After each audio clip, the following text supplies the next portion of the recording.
You're listening to This Week Back in the Day, your weekly dose of Irish football nostalgia. And in this episode, we're going to be talking about when Ireland beat England at Euro 88. And that happened on the 12th of June, 1988. At least I hope it did anyway. I'm David Dunn, your host.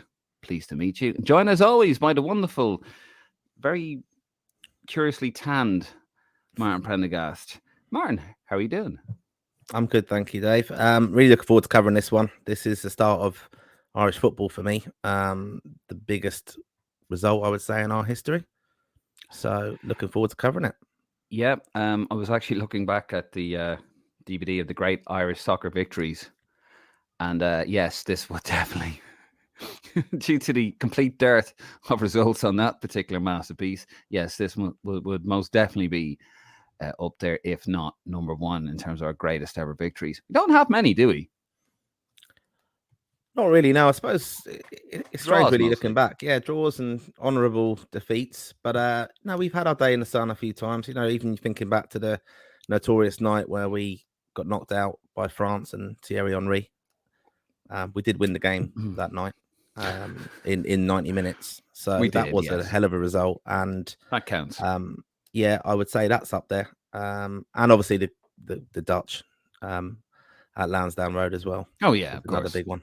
But we've had honourable. We've had some great results over the years, and you know, it's not so long. You know, we went 2-1 in Albania, or 2-1 in Georgia, and the 2-1 at home to Albania. That's on the DVD, by the way. Yeah, I think we've had good moments, haven't we? So no, we have. I mean, I'm being purposely facetious because that's what I do. I think I do very well. Anyway, a much cheerier episode than last week's complete laugh-a-thon, which was covering the Irish game against Yugoslavia, which was supposed to happen on the 5th of June, 1999. It was a Euro 2000 qualifier, but of course that got abandoned due to, you know, NATO bombing things and little despots in the middle of the Balkans and that sort of stuff. I got some interesting feedback on that. What about yourself? I'll be honest, it was a quite challenging one to record, wasn't it? Because fantastic research, but you are an aficionado of war and a massive war enthusiast. So I would. It was a difficult one to record because a lot of people probably would have questioned why are you covering a game that didn't happen, and also, you know, how's it relevant to Irish football? But it was, and it was a very difficult one to record. But you know, we got there, and some great feedback on it because I think a lot of people don't really understand the turmoil at that time and how disruptive that was to that qualification campaign. Yeah, I think like 6 games were interrupted. Because of the Irish government refusing to give visas, which is what, spoiler alert, was what happened. That left the Irish football team. So they wouldn't give visas, which meant they couldn't enter the country, which meant the game couldn't play. So we were left very much on the cusp of being actually thrown out of Euro 2000. And we go through all of that. But yeah, as you say, it's a very difficult subject. But I mean, to be fair, every subject's difficult to talk about when I'm recording with you, Martin. But I don't really, actually.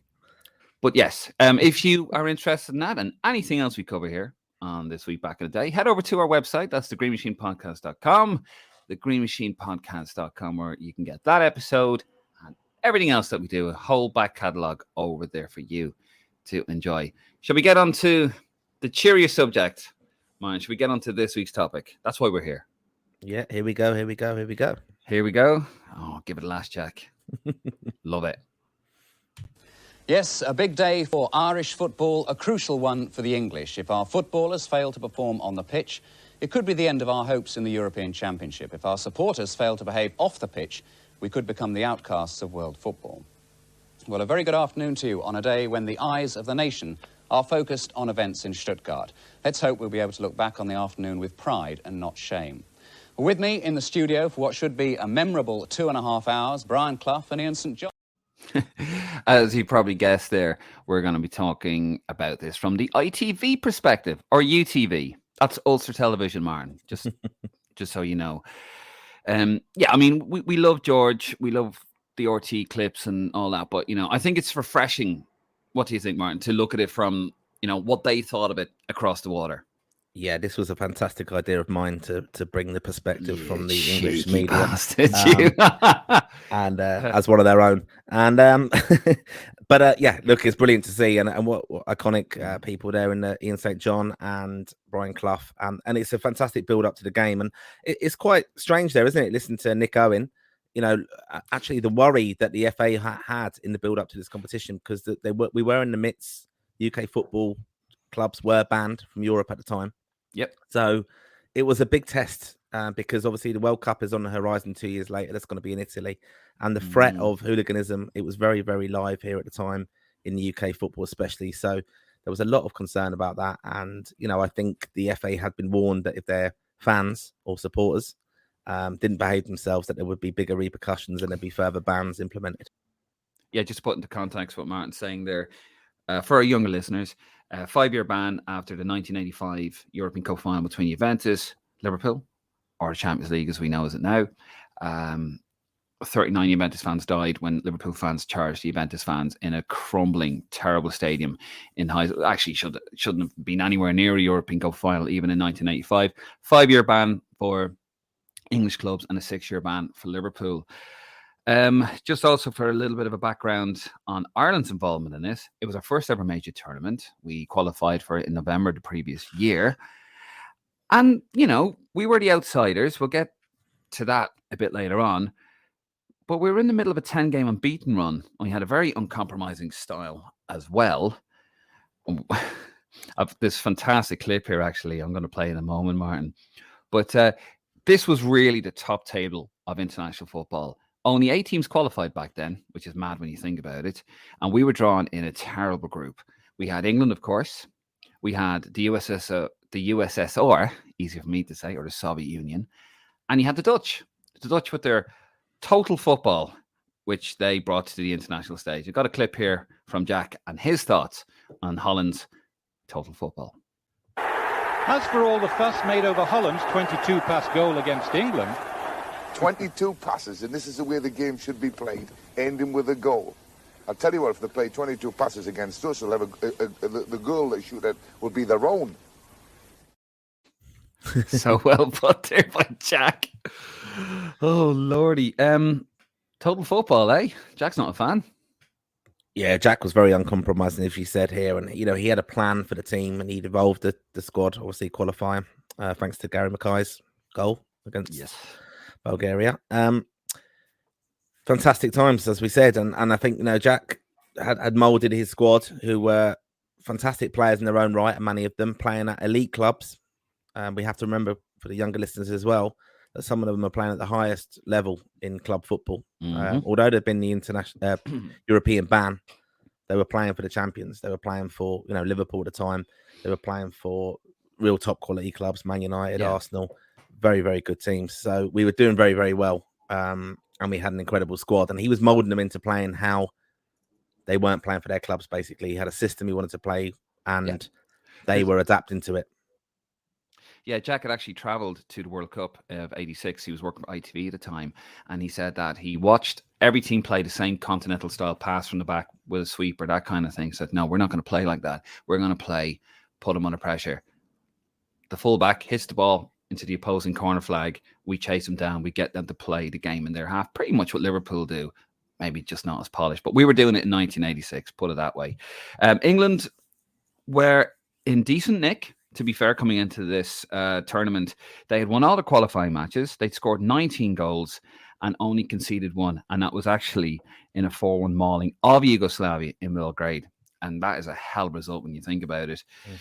But the English and European media had written off Ireland. Here is Jack having a little chat before this game. I know Brian Clough would like to say a word to you, Jack. Hello, Jack. How are you? I'm fine. Is that Brian? Yeah, it is, pal. I'm okay. Yeah, you look nice and relaxed, and I think you might play like that on Sunday. Well, you know, we're 28-1, I think, we're quoted as, and we're not expected to do anything in this competition. We just hope to surprise a few people. I'll keep my fingers crossed for you. Well, I would have rather you said you're going to have a few bob, but you didn't say that. No, I'm not a gambling man, as you well know. Jack, sorry, Brian. Jack, what is your reaction to the bookies putting you at 20? Jesus, top banter there. Probably not helped by the sellotaped tinfoil satellite that they were probably using back in 1988. But yeah, as you can see, they're 28-1. It's kind of funny because it's only an 18 tournament. Yeah. So really not fancy there. And just before we get into that, I've got another clip here. This is Nick Owens, not Nick Knowles, as I put in the notes, asking Ian St. John on our chances. Irish accents there, wasn't it? I see you wearing what could be termed a greenish shirt. It's a shirt, isn't it? Yes. Well, I thought, you two chaps obviously will be going very much for England this afternoon. So I thought, being a pal of Jack and Morissetta's, having worked with them at Sheffield Wednesday, I will support Jack's side today. Do they have a chance? Yes, I think they've got a chance. They've got some very good players, as we saw there, players who are playing at top level every week with the top sides. So yes, I think it'll be a very competitive game.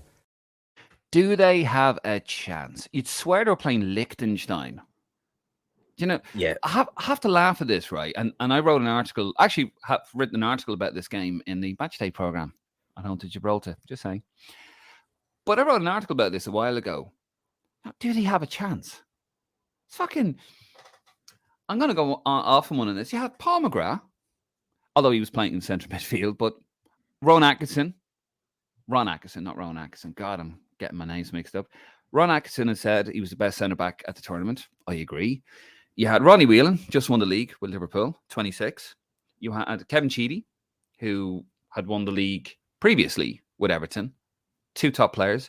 You had Frank Stapleton still doing a bit. Tony Galvin still doing well. Ray Houghton had just won the league. John Aldrich had won the league as well. 26 league goals, 29 goals that season, but 26 league goals in Division 1. Have they got a chance? That's incredible, isn't it? That's incredible arrogance there. Yeah, that was it, though, wasn't it? I mean, it's summed up fantastically well by, Christy Moore, the iconic Joxer song. He sums up this time as well, that none of the English media give Manny chance. And, Jack knew that, though. We were going in under the radar. He knew what a good quality side he had. And he knew what way we were going to approach the game. And he was confident that the lads would do well for him. And, that was it. The team was incredible if you look back at what they've achieved afterwards. I mean, to get this result, and it's a fantastic game to watch as well, which I know we'll come on to, but, it is the biggest victory, as I said, and it was a kick-starting of the fantastic times we would have to come. And, the England side, which I know we'll come on and chat about, but, I mean, you had, like, Gary Lineker there, the top goal scorer in the World Cup in 86. He'd gone to Barcelona on the back of that. So he's one of the top strikers in Europe that's facing us. You had John Barnes, iconic player as well. Brian Robson was there. Tony Adams was quite young at that stage, actually, but like a very, very experienced side. Shilton in goal. Like a brilliant England side who were fancied really strongly to kind of win the competition. Well, here's what Brian Robson said about the Ireland team. England's captain, Brian Robson, certainly has a healthy respect for the Irish, based on years of playing with and against them in England. Everybody says to me that they're the outsiders for the competition. But when you look through the squad, I mean, there's 4 lads at our club, there's 4 lads at Liverpool's club, or there was until Mark got injured, and they're all good players, otherwise they wouldn't be at this club. Top-class players, and that shows that there's 8 in the Irish squad from the top 2 teams in Britain. So they'll be a good team. I mean, he knows. He plays against him. Ronnie Whelan said years later, like, we've nothing to fear with these guys. I think they just kept quiet, didn't they? And they let you write about this in your typical English arrogance. The media, this is. That's a bloody good team there. And of course, we had a few players missing. But of course, there was one player that wasn't fancied by anybody, really, including our own media as well. And that's Mick McCarthy, who is there instead of, you could argue, David O'Leary. We'll get to that in a second. But here's what Brian Clough had to say about Mick McCarthy just before kickoff. But I'm glad from an England point of view that the Irish centre-half's fit, because... Why'd you say that? Well, I don't think he's an international class for a start. And I would have thought Beardsley and Lineker will be rubbing their hands. In fact, if they could have got him a few Deutschmarks to get him even fitter still, so there'd be no doubt, I think they would have slipped him a few. They want him in badly. The Irish team talk, wouldn't you? Yeah. For the time. So very disrespectful there.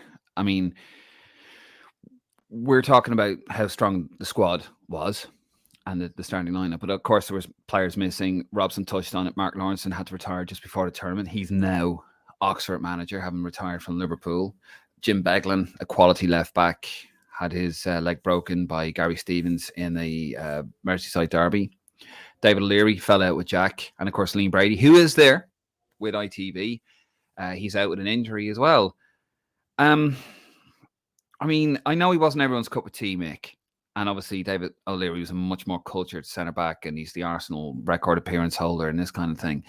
But Mick did embody, didn't he? He really did embody the style that Jack wanted to put him under pressure, the pressing style. He really galvanised that back four. Look, Mick is basically Jack Charlton in the Irish side. No nonsense. You know, he's going to defend first. He's not going to play pretty. He's going to clear your area. He's just going to get it forward. Jack loved that. That's what Jack was brought in to play in the World Cup final in 1966 for England to do, alongside the cultured player Bobby Moore. So Jack knew that. That's what you need in a team. And he was going to get that out of Mick. And Mick proved to be a fantastic captain for us as well. So, it's a funny one, though, isn't it? Looking back again, it's so disrespectful. Brian Clough, you know, a very respected manager, you know, an amazing, iconic figure in English football, but very, very opinionated, as we know. And I mean, I don't know if the players probably saw that before the game. Probably really not. But, you know, what a motivation that would be for Mick to be, if he did hear that I'm being written off. And Mick would have relished the opportunity to take on Lineker, like top striker, as we said. You know, he wanted to prove himself against the best. He would have, you know, he was going to be very, very competitive, Mick. He'll put his head in where it hurts. He'll make sure if you're going to beat him, he's going to have a little bit of bite of you anyway, isn't he? So, which he actually proved a few years later in 1990 against England, when he left a little bit on Lineker in the net after he scored and after 6 minutes. So, you know, you're going to get it anyway off Mick. You're going to get hit, and he would have relished this opportunity to prove himself on this stage. And 100%, that was it. Well, let's get to the match itself. Beautiful afternoon in Stuttgart, and a little piece of history as the Republic of Ireland, for the first time, reached the final stages of a major tournament. And of course, one of the great things about qualifying for an international tournament is your national anthem. It's hearing your national anthem be played on a world stage. We had waited so long, Martin, for our national anthem to be played. And this is what we got.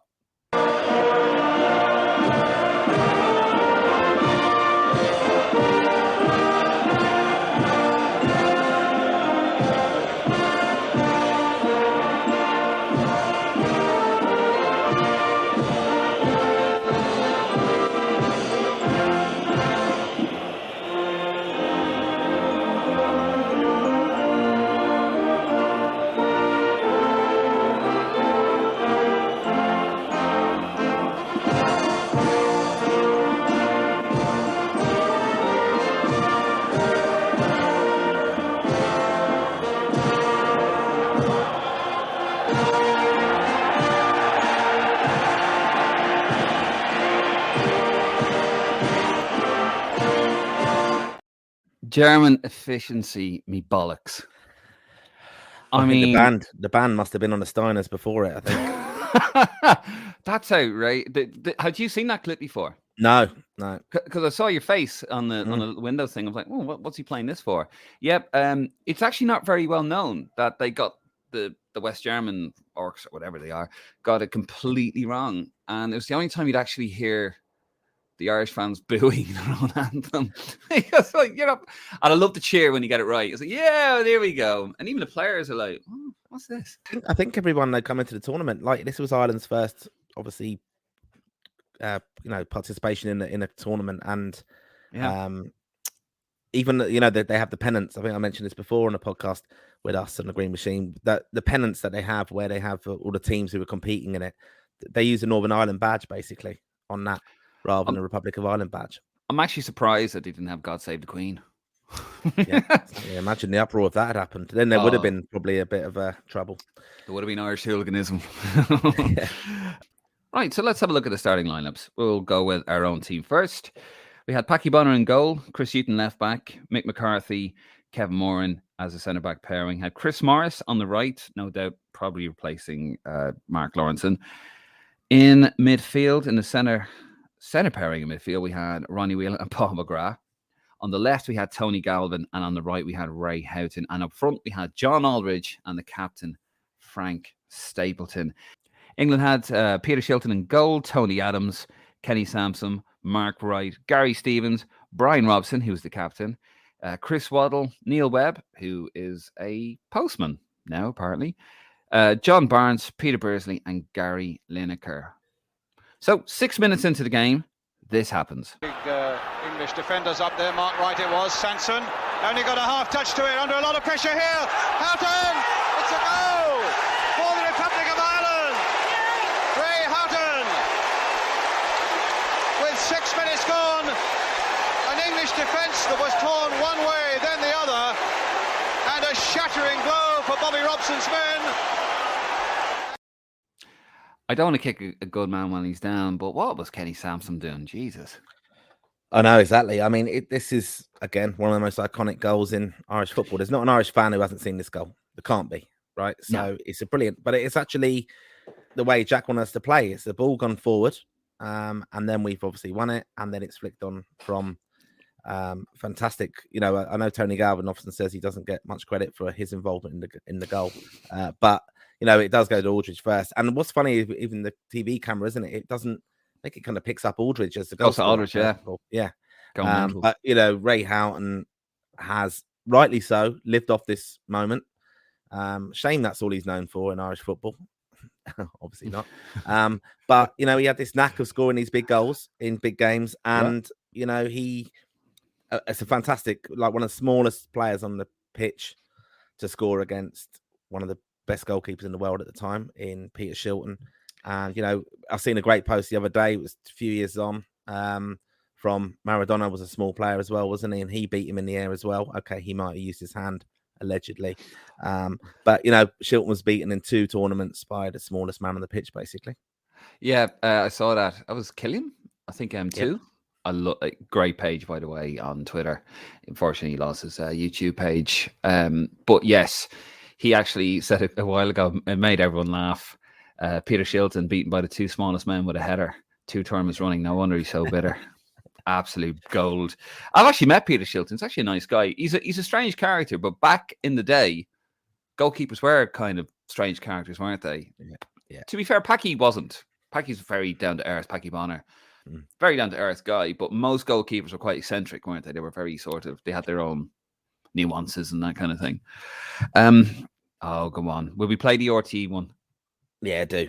Oh, go on. And Wright and Stevens together. Galvin pulling it across. Missed kick by Sansom. In goes Aldridge and Houghton. 1-0. I do love. Do you know what? I really like Brian Moore as a commentator. He had a booming voice. And I used to love watching European football with him commentating on it. Because I don't know, it just went hand in hand with England games, his voice, didn't it? More so for me, more so than Motson. And European Cup games, because they're always on ITV. And then, of course, it was the Champions League. And I do love him. But George Hamilton, I think, is really underrated. And, you know, he's on his own in a commentary box. For whatever reason, RT only sent one commentator. Just George to pretty much cover the whole thing with Jimmy McGee, I guess. He's really underrated, George, isn't he? Massively underrated. I mean, we're both fortunate that we've had some time in his company. Absolute gentleman. His knowledge of the game's beyond reproach, and you know he's been there for iconic moments. If you think about it in Irish football history, and the lines that he uses are just fantastic. I mean, the tone. He's now covering the Irish. You know, he'll be covering the Irish Women's World Cup exploits in a few months' time, and you know, I'm sure he's thinking of the amazing lines that he'll use to describe that occasion. But he just captures it perfectly. If you think of the moment in football, the words he's used are fantastic. And I would also say that Brian Moore, growing up watching football, rest in peace. Loved them growing up. You know, you think of, there wasn't a lot of football. We have to remember in these days, you know, the tournaments are all screened, but we didn't have Sky back then. And so he was the voice of football. And I get what you're saying about Motson, because it was Match of the Day more, wasn't it? BBC coverage. But ITV is Brian Moore for me, and some amazing moments. You think of Arsenal, Man United, when they did get back into Europe in the 90s. And I always think of those amazing matches and nights where Brian Moore's the one commentating. Even the 1989, when Arsenal win the league at Anfield. I have to get that in, Dave. You know, Brian Moore's commentating that, you know, it's up for grabs now. Thanks for that. Yeah. Man United fans, you're just obsessed. Yeah, I think Brian Moore. I think ITV or UTV, a Wednesday night, a running track, and a little horn going off. Something that you'd always got in the continent. That horn, for me, fantastic. So the first half, I mean, we won't have any clips of it here because it's an audio podcast and there's not much point. But Ireland were one thing I noticed with the ITV commentary. They said how they were shocked how calm the Ireland players were. The English players, obviously, with the weight of the nation on their shoulders and the press and the media, and especially back in the late 80s and around this time, the English media were parasites. They were complete scum. And I can say that, pure confidence.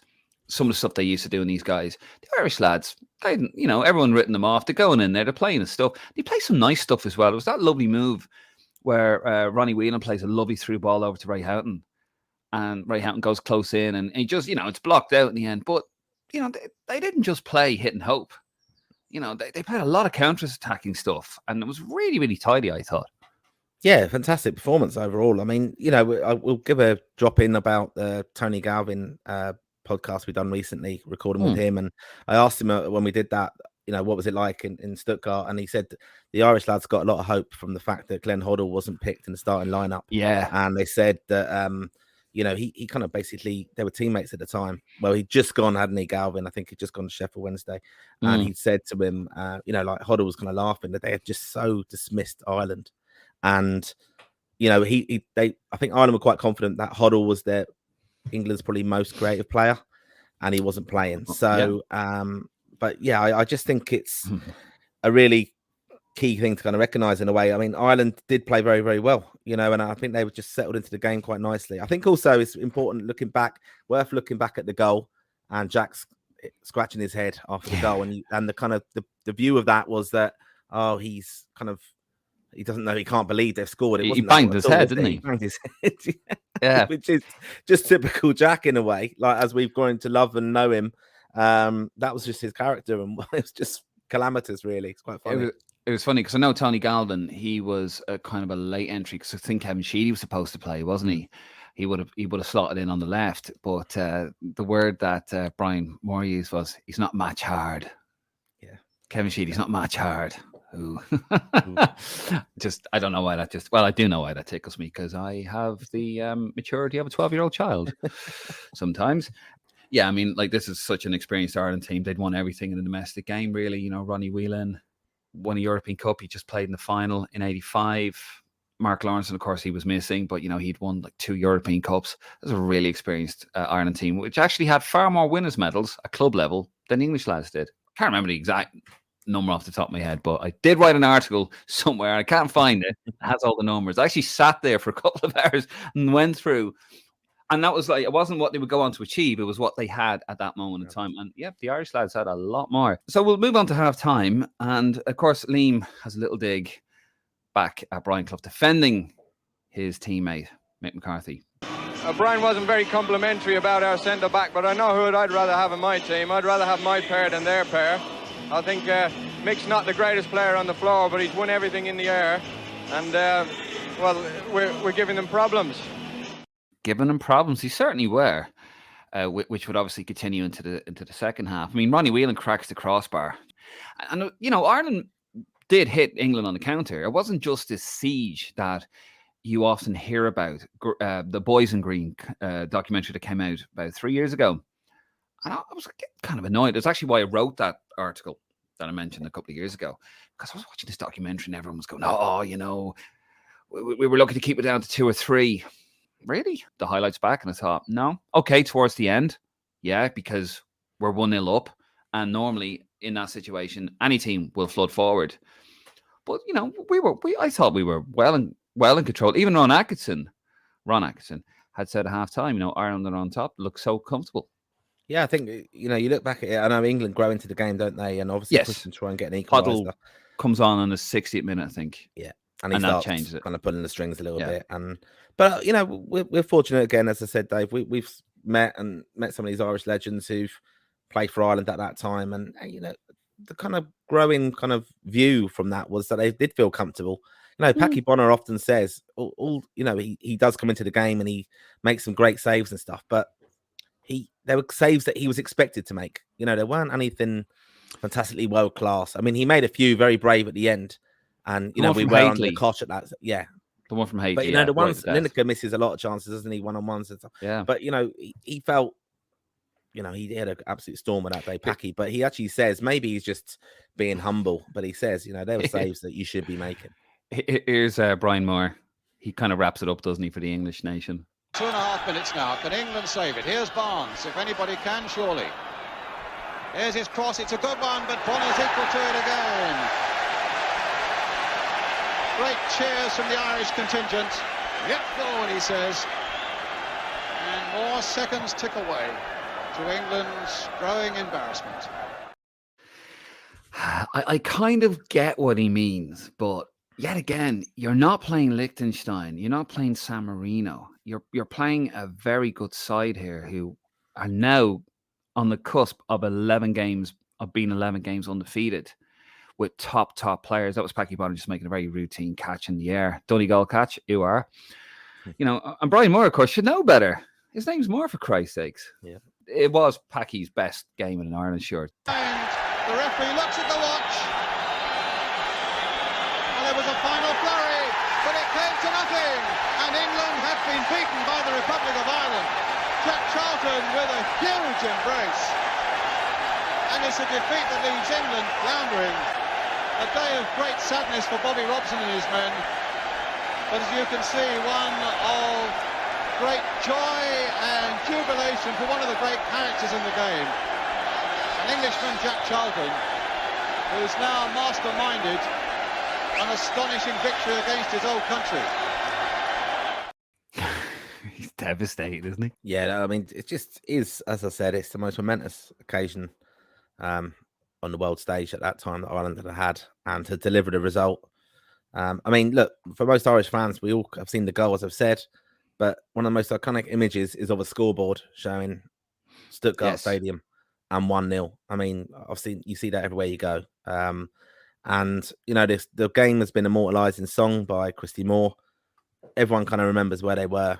And this was, again, I love to mention the Christy Moore song, you got to remember in the backdrop of this, as obviously the hooliganism threat and everything like that. But, one of the words in the song is, some of the lads had never been away from home before. This was our first, as a fans group, this was how we went on the world stage. And it was our introduction, wasn't it, to football fan and the continent. Yeah, that was it. And did go and represented Ireland fantastically well off the pitch. And the players brought into that. And they knew that they were, we've mentioned how successful as players they were, but they did engage with the fans. I think this was why it's such a momentous occasion. It set a precedent, basically. We know now when we go and watch Ireland, people fell in love with Ireland football at this time. We go away now, we meet the lads on trips because it was set in stone there. That's how Irish players will be. They'll give it all on the pitch. They'll celebrate with the fans off it. Yeah. There's no trouble. That's how we behave. And that's why it's the legacy from Stuttgart is so important to celebrate. Absolutely. Here is ITV's reaction to our 1-0 win. The scoreline there tells the story. England 0, Republic of Ireland 1. Ian St John, your mate Jack Charlton will be feeling good, won't he? Marvellous for Jack and Morris. I'm delighted for them. But, my friend Mr Greaves and I were saying when the draw was made that this was going to be a game that the Republic could win. It was going to always be a tough one for England. But having said that, I mean, we were sitting here watching the second half and England had all the chances. Well, he'll watch it, young Lineker, on video for the next 2 or 3 years and wonder how he didn't get one out of possibly 4 chances. Ron Atkinson said in commentary second half he could have scored 4 quite easily, and he could have. Well, Brian, briefly, how can it be that the near favourites can be beaten by a team that are rank outside? I think he summed it up there, all right. Bobby Robson did. He was quite happy the way the game went. He was quite happy with the type of football we played, particularly second half. Obviously, everybody connected with the game knows you have to get a goal.